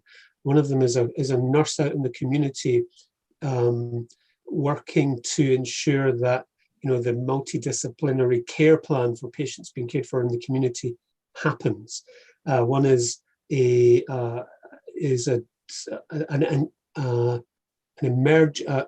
A&E, pediatric A&E doctor working in a children's hospital, working on vaccination status of children that come into A&E. And another is one working on a midwife working on multiple births. But if you abstract what they've come to us out a little bit to try and solve, the problem they've all come to us to say they want to solve is that in my specialty, at the condition level, the data's in multiple places. Plenty of people have said it today. And we spend a lot of our time finding it, pulling it, searching for it, not finding it, having to ask for it again. And I've agonized quite a bit over, are we doing the right thing in supporting or in looking for change just at the specialty level or at the condition level? Because the very intelligent question that the questioner has asked here is, well, does that, if I've tied together everything that I need in order for the patient to have their kidney transplant, but I might not know something else about another condition that's fundamental. Yeah, I've done brilliant at coordination along the pathway, but I haven't connected the pathway to the other pathways they're on. And of course, the central patient health record is the kind of holy grail there. And one of our fellows, who's a community nurse in Gloucestershire, is working on this and really knocking heads together so that all of the different teams that feed into the care of patients in the community, whether they are private providers, whether they're in social care, whether they are paramedics visiting these patients out in the community, have access to that shared care record. And that's a project that's trying to kind of organize the data around the patient and not organize the data around the condition. But I don't have a perfect or even a good answer to the questioner, but what they are hitting at there, which I think is very, very sharp, is the question that we must pay attention to is, are we solving digital problems at a condition pathway level only? And is that enough? Because of course, surely it's not. And yes, it's a risk, isn't it? Well, you've brought us very, very nicely back to the absolute nub of today about clinical decision making, that it's not just organizing data around condition, data being a shorthand for evidence. It's organizing data and values around patients. And we are a huge way forward, but it is clearly a long way to go. And so on that, I'm going to hand over to Ashok. Thank you. Well, so what an afternoon. So thank you to all our speakers, Ed, for setting the scene on introduction to shared decision making and values. Liz on just showing us the sheer volume of apps out there, and clearly the need for a regulatory process in governance, and looks like Orca is going to become the new MHRA for digital apps. Dilraj telling us how we could make the most of telemedicine, and then Mohammed around how you can personalize decision support, and coming back to the point Ed was making. And then Enda is showing us that, you know, actually you can go from a car park in a hospital buzzing in full to one that still does a lot of that work. And actually, you know, that old phrase, never let a crisis go to waste. Well, this crisis has given digital health a huge nudge forward, if not a big shove. And I think has been behind that. And Brendan, look, thank you, just showing examples of how you can use that data in improving the quality of life of the individual level, as well as smaller groups.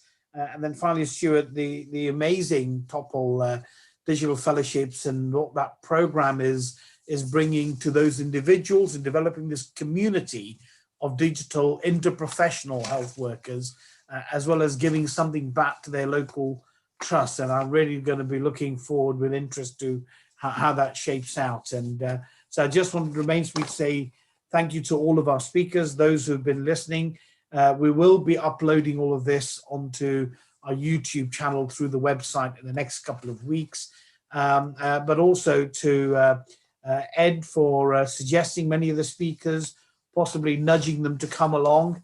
Thank you for that, Ed, and for co-hosting this from the Institute of Digital Health at Warwick University, which have been great trailblazers in the shared decision-making and values-based practice arena, but not least to Mihir in the background, who's been making sure we all run along and largely keep to time.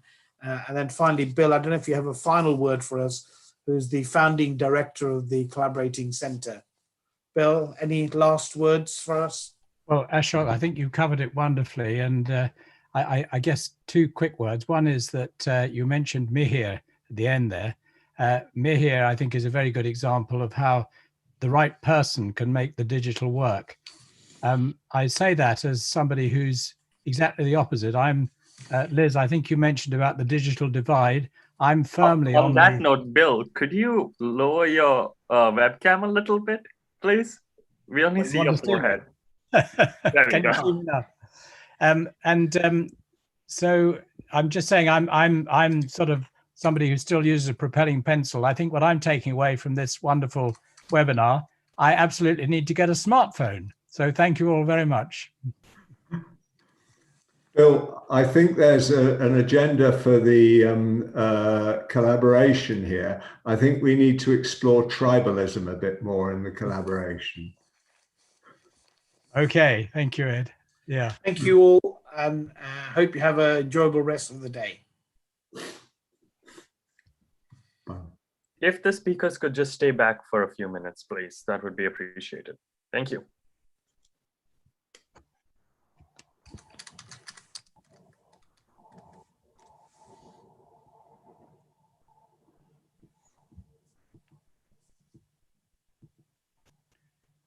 Ed, are you going to chair our debrief?